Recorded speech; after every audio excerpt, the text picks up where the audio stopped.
సమస్యలకైతే చెక్కు పెట్టుతున్నదట హైదరాబాద్.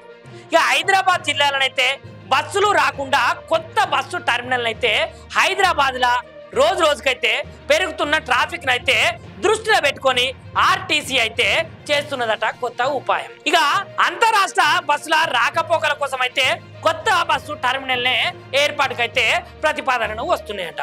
ఇక ఈ ప్రాజెక్టు పూర్తయితే నగర రద్దీ తగ్గి ప్రయాణికులకైతే సమయాన్ని అయితే ఆదా చేసే అవకాశాలు అయితే చాలా ఉన్నాయట. ఇక హైదరాబాద్ కు మహబూబ్ నగర్, గద్వాల, వనపర్తి, నారాయణపేట, నాగర్ కర్నూలు లాంటి దక్షిణ జిల్లాలు ఏవైతే ఉన్నాయో ఆ దక్షిణ జిల్లాలతో పాటు ఆంధ్రప్రదేశ్, కర్ణాటక రాష్ట్రాల నుంచి అయితే భారీగా బస్సులు అయితే వస్తున్నాయట. ఇక ప్రస్తుతము ఈ బస్సులన్నీ నగర కేంద్రంలోని ఎంజీబీఎస్ కు గట్లనే సిబిఎస్ కి అయితే చేరుతాయి కదా. గిట్లా చేరేసరికి అయితే ట్రాఫిక్ కారణంగానైతే ఆలస్యం అవుతున్నదట ఆ బస్సులకు. ఇక ఈ సమస్యలను అయితే దృష్టిలో పెట్టుకొని కొత్త ఇంటర్ స్టేట్ బస్ స్టేషన్ అయితే నిర్మించబోతున్నట్లయితే తెలుపుతున్నది ఆర్టీసీ సిబ్బంది. ఇక జాతీయ రహదారి 44 పక్కన ఉన్నటువంటి ఆరంగర్ ప్రాంతాన్ని అయితే ఈ టెర్మినల్ కోసం అయితే ఎంపిక చేసుకున్నదట. ఇక్కడనైతే ఇప్పటికే Indian council of social welfare అయితే భూభవనాలు ఉన్నాయి కదా. ఇక వాటిని అయితే పరిహారంగా 6 కోట్లు చెల్లించి ఆర్టీసీ అంగీకరించిందట. ఎందుకంటే ఆ భూములు కొనాలి కదా. ఇక ఈ భూమిని అయితే అధికారికంగా బస్సు టెర్మినల్ కోసం అయితే కేటాయించాలని 2025 జనవరిలో రవాణా శాఖ మంత్రి పొన్నం ప్రభాకర్ సార్ అయితే రెవెన్యూ శాఖకైతే లేఖ రాసిండు కదా. అయినా ఇప్పటి వరకైతే ఈ ప్రతిపాదన అయితే రంగారెడ్డి కలెక్టర్ దగ్గరనే ఉండిపోయింది, పెండింగ్ పడ్డదట. ఇక హైదరాబాద్ లో ప్రస్తుతం అయితే 2 ప్రధాన బస్ స్టాండ్లు అయితే ఉన్నాయి. ఏంటిదంటే ఒకటి ఎంజీబీఎస్, ఇంకొకటి జేబీఎస్.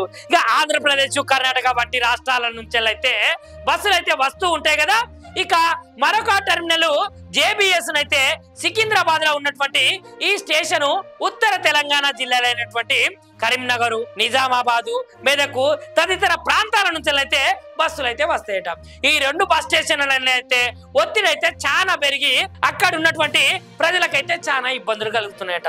అదే విధంగా ఔటర్ రింగ్ రోడ్ నుంచి ఈ స్టేషన్లకు చేరుకోవడానికి అయితే చాలా సమయమే పడుతున్నదట. ఇక నూతన టెర్మినల్ ను ఏర్పాటు చేసేందుకైతే మస్తు అయితే సన్నాహకం సిద్ధమవుతున్నదట. ఇక ప్రవేశించిన బస్సుల సంఖ్యనైతే తగ్గుతాయట కదా. అందుకనే ఈ ఏర్పాటు చేస్తే బాగుంటదని, ఇక ఇది ప్రయాణికుల సమయాన్ని ఆధారంగా చేసుకొని వాళ్ళ టైం కూడా చాలా తగ్గుతుందని, ప్రధాన రహదారుల మీద ట్రాఫిక్ ఒత్తిడిని కూడా తగ్గిస్తామని, రాత్రిపూట నగరాల్లోకి వచ్చేటువంటి బస్సులు నేరుగా ఆరంగర్ టెర్మినల్ వద్దే ఆగిపోతే నగర ప్రజలకైతే ట్రాఫిక్ నుంచి అయితే ఉపశమనం అనేది లభిస్తున్నదని చెప్తున్నారు. ఇక ఇప్పటి వరకే భూ సంబంధిత నివేదికలు అయితే సిద్ధమైనయట. రంగారెడ్డి కలెక్టర్ నుంచి గ్రీన్ సిగ్నల్ వచ్చుడుతోటే ఆ పనులు కూడా ఆ టెర్మినల్ కు ఏర్పాటైతే ప్రారంభమవుతున్నదని మనకైతే చెప్తున్నారు.